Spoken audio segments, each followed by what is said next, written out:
Officials finding more classified documents at President Biden's Delaware beach house just after the White House assured us there was nothing more to find. Does that mean there are no other locations where documents can be stored? There's no other search underway at this moment in time for documents from the Vice President's side? They have, as part of the lawyers, they look through the places where documents could have been stored. So we should assume that it has been completed? You should assume that it's been completed, yes. Fox News contributor Joe Concha joins us now. Joe, how is the White House doing on transparency here? Well, first of all, Todd, Carly, aloha. Aloha. Aloha to both of you on this holiday Monday. It's a shame The View on ABC or Morning Joe on another network isn't on the air today, because it would be a hoot to continue to watch them defend the indefensible. All I know is that Karine Jean-Pierre is having the best three-day weekend of her life right now, because the worst press secretary of all time, she needed a break, right? She needed to go on a little bender because that was... you almost felt sorry for her with actually facing questions, tough questions for once, outside of anybody named Ducey or Jackie Heinrich. But look, to use a Bidenism, here's the deal here, okay?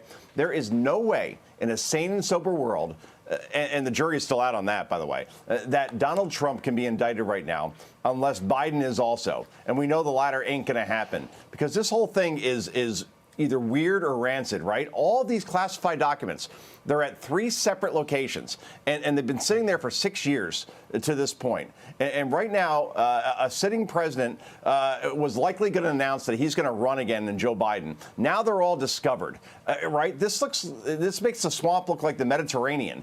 And Peter Ducey, I think, asked what I thought was the best question last week when he pressed Karine Jean-Pierre on the visitor logs for the House in Wilmington. And now remember, Joe Biden has been in Delaware for nearly 200 days, 61 weekends of his presidency in Delaware since becoming president. And the press secretary can only respond by saying that, well, we've been very transparent about the White House logs. No, we're asking about the Delaware logs, because we need to know who's been going in and out of a crime scene, particularly in Wilmington, Delaware, where the president is right now. And all those documents keep being found throughout this house, including next to his Corvette. So, look, this is where we're at right now. This is bad for the president. And now he gets a special counsel where it's like a box of chocolates. You never know what you're going to get. And that special counsel could go in any direction based on what they find in these documents, particularly if they pertain to Ukraine or China, Todd. I just don't know why she would be so sure of herself with an answer like that when anybody with half a brain knows there are going to be more documents and they're coming out this week. That just shows how myopically, silly confident they are, and it makes no sense. Want to get your thoughts on this before we let you go. Reuters calling this a political black eye, of course, this being the document scandal, ahead of any plans to relaunch a 2024 re-election campaign. Where do you fall in this continuum? Is this a speed bump or is this a brick wall?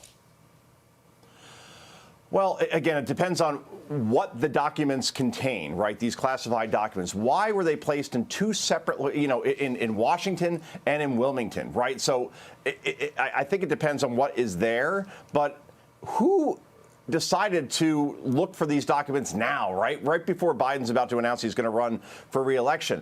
There has to be something in there that is so damning, I would think, if you kind of walk this through, where Biden says, you know what, I can't run again because of X, Y, Z. So I think we'll see. But in the end, all I know is that we have Donald Trump, who is likely the front runner if it isn't Ron DeSantis, and Joe Biden, both now have special counsels investigating them. And that's something that obviously is going to hinder their messaging in 2023. And as we know now, presidential elections and campaigns don't happen just in 1 year. They're basically 2 years. And special counsels, if you remember with Bob Mueller, for example, can go on for years. So here we are. Welcome to the United States of America, everybody. That's right. 2 special counsel investigations for the 2 top candidates for that could run for president in 2024. And these investigations take a really long time. They're not quick. In 7 months, we're going to be like, oh, yeah, that's right. Yep, still going on. Yep, exactly. Joe, thank you so much. Right. Thanks, Joe. Oh, thank you, and congratulations, Todd, to your Giants. I knew it all along. They're going to Minnesota and beat Pete's Vikings, and there you go. I played a huge part in the win. I do appreciate the congrats. A happy ending for Todd Yes, Pyro. of course.